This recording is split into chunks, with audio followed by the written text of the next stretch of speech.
Death is also a beginning.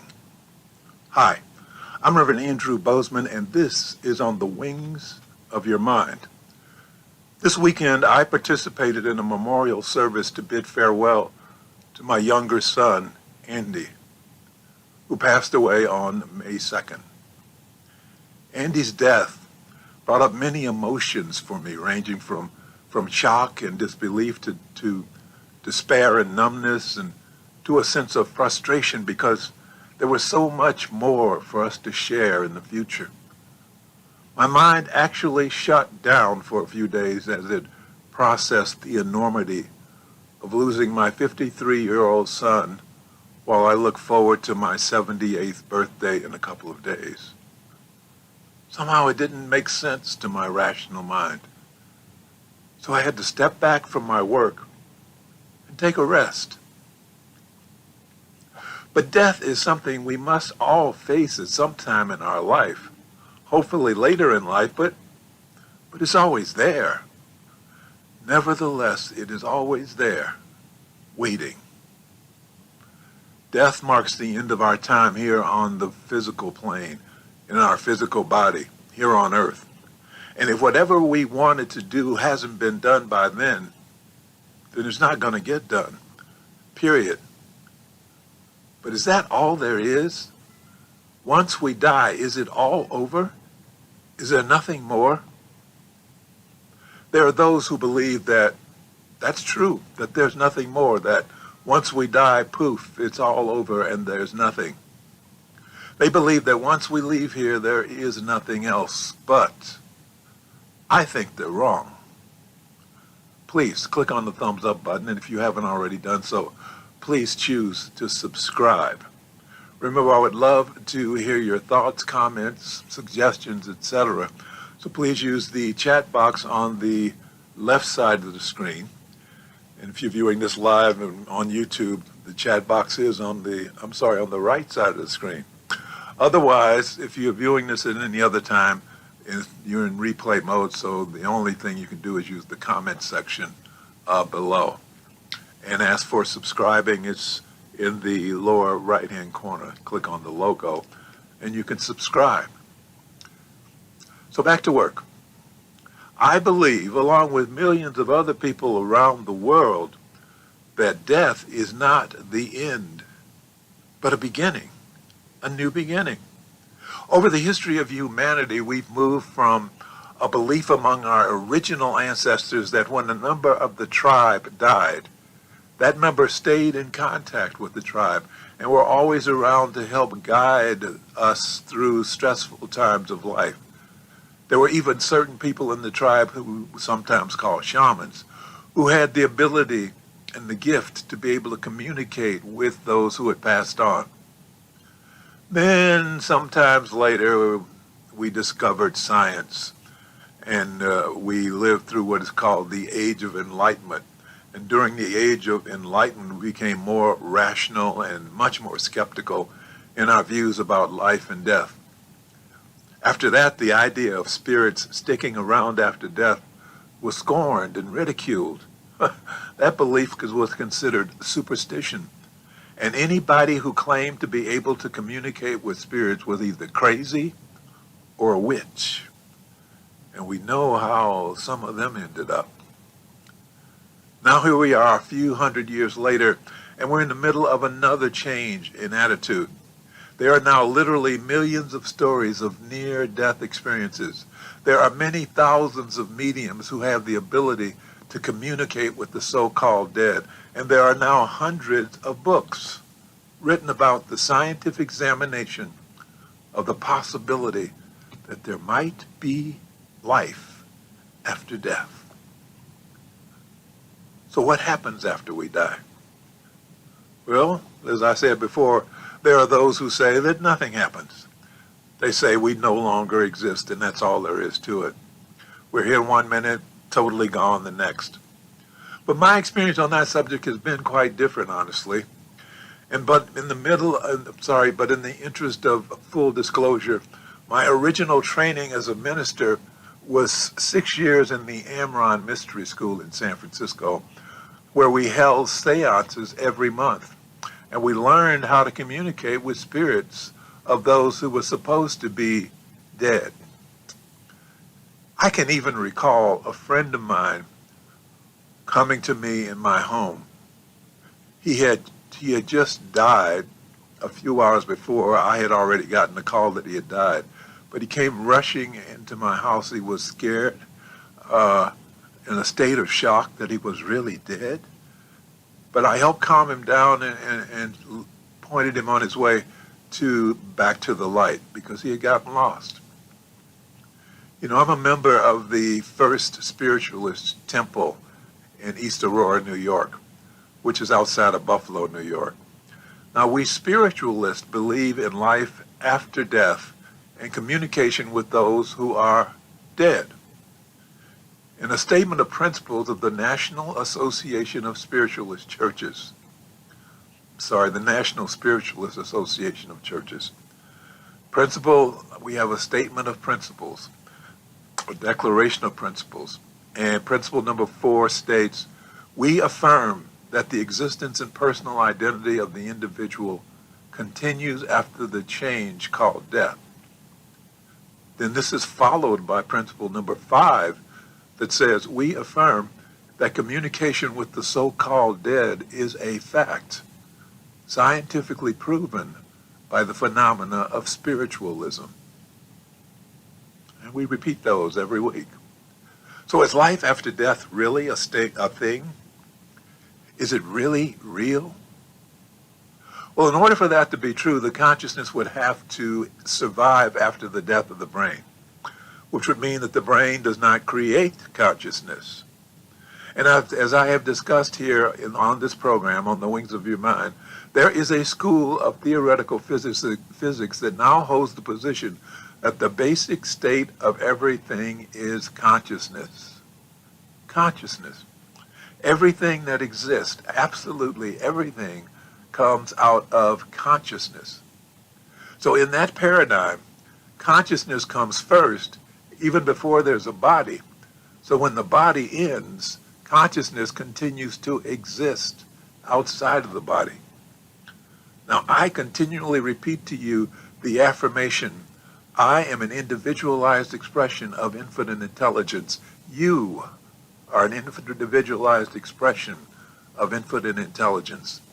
And in that context, you cannot disappear after your body dies because infinite intelligence never ends. Consciousness never ends. We now live in a world where millions of people have had out-of-body and near-death experiences. Not hundreds of people, not thousands of people, but literally millions of people have had out-of-body experiences, near-death experiences. Think about that. Millions of people. Dr. Gary E. Swartz, who was director of the Laboratory for Advances in Consciousness and Health at the University of Arizona, was so intrigued by the idea of life after death that he conducted a number of experiments on the subject of life after death. He brought mediums into his laboratory, setting them up in a room where they would do what are known as readings. But in another room, there would be the person who they were going to read, a person they never saw, a person they never had contact with, even after they did the reading, because they were separated. They were in different rooms. And in that experiment, the medium would do a reading on the person that he'd never met or seen regarding people who had passed on in their life, spirits who had come to him to convey messages to the person in the other room. They would share thoughts. They would share secrets. They would share actual experiences that the other person had had with the spirit. And upon checking, confirming what the medium saw and what the medium heard and was related to, the success rates were 80% and above. 80% and above. 80% and above. They never met this person, they never saw the person, and yet at a rate of 80% or above, they were able to convey messages that had meaning to the other person, that had validity for the other person.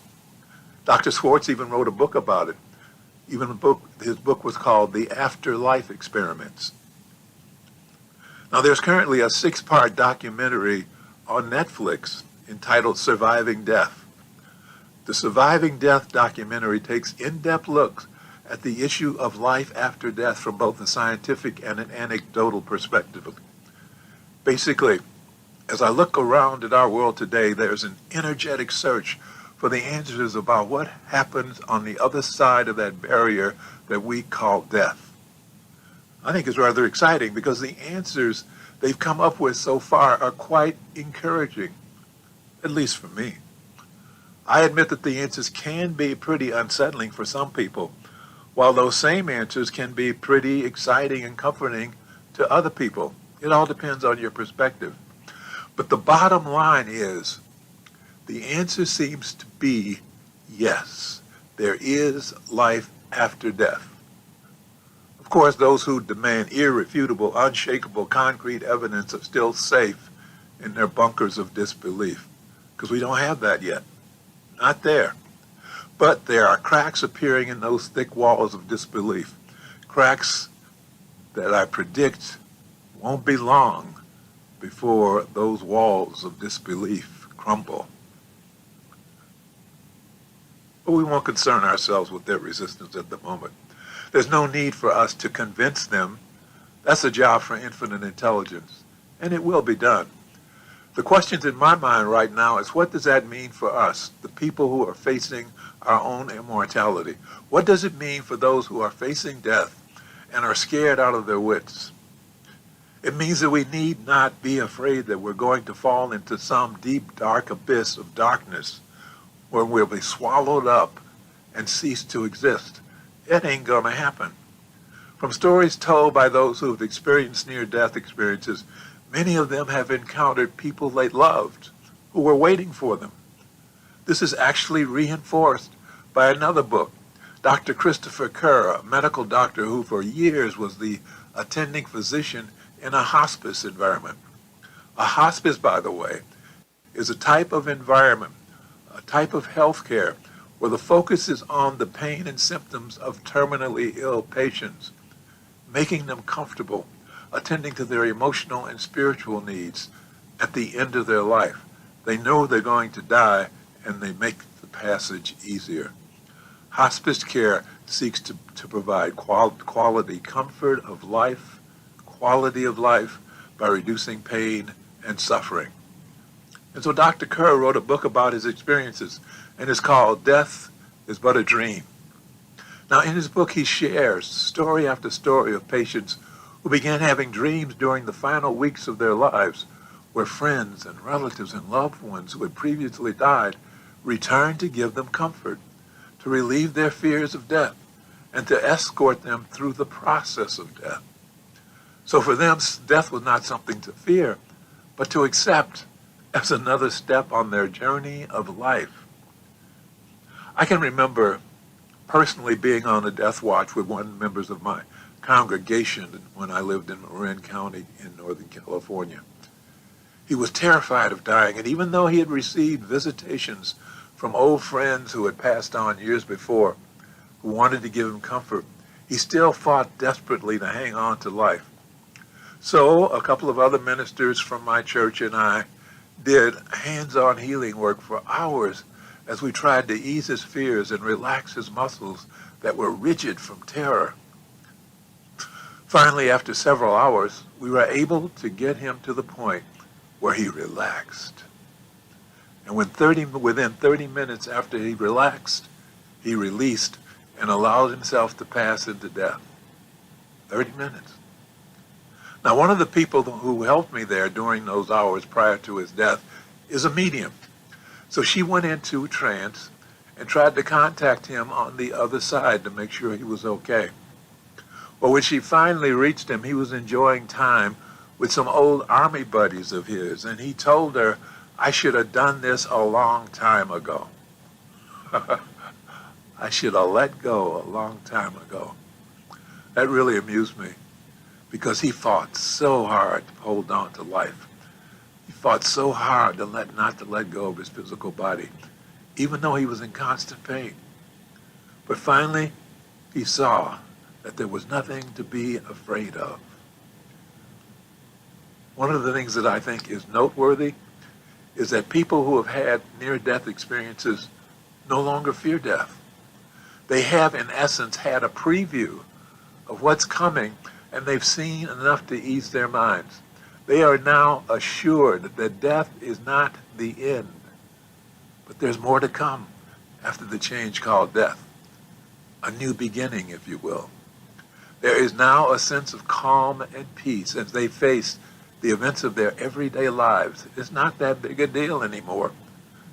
So as I say farewell to my son, Andy, goodbye, Andy, I can rest assured that he's being taken care of on the other side, that he's being surrounded by love, that he's at peace. Love you, my son. For some, this realization that death is not the end but a new beginning brings up another question. Are reincarnation and past lives also real? Let's talk about that tomorrow. In the meantime, let's close with prayer. Thank you, Infinite Intelligence, for bringing all of us together in this life so that we may become spiritual warriors and join in the work we have come here to do.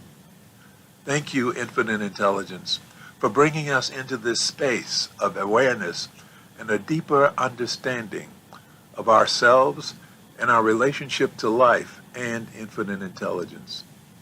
Thank you for showing us who we really are. We open our minds and hearts to the truth of our being. We are the children of God. We are individualized expressions of infinite intelligence. And because we are part of the greater whole, we're beginning to understand our value to the continuity of life on this planet. And as we become channels of your power, infinite intelligence, we can feel your presence within ourselves and within our lives more and more. We know that as we feel your presence within our lives every day, we will rise because we are no longer cut off from you by being immersed in the darkness of fear, anger, and the pain of unforgiveness. So we are now restoring our connection through the grace of forgiveness, knowing that as we learn to forgive ourselves for the pain we have caused to ourselves, and as we learn to forgive those who have inflicted pain upon us, our connections will grow stronger, and our lives will grow happier and healthier and more prosperous. And for this, we are truly grateful. As above, so below. As within, so without. And so it is. Amen. Please click on the thumbs up button, and if you haven't already done so, please choose to subscribe. Remember, I would love to hear your thoughts, your comments. So please use the comment section below and let me know what you're thinking. Thank you very much for watching. I am Reverend Andrew Bozeman, and this is On the Wings of Your Mind.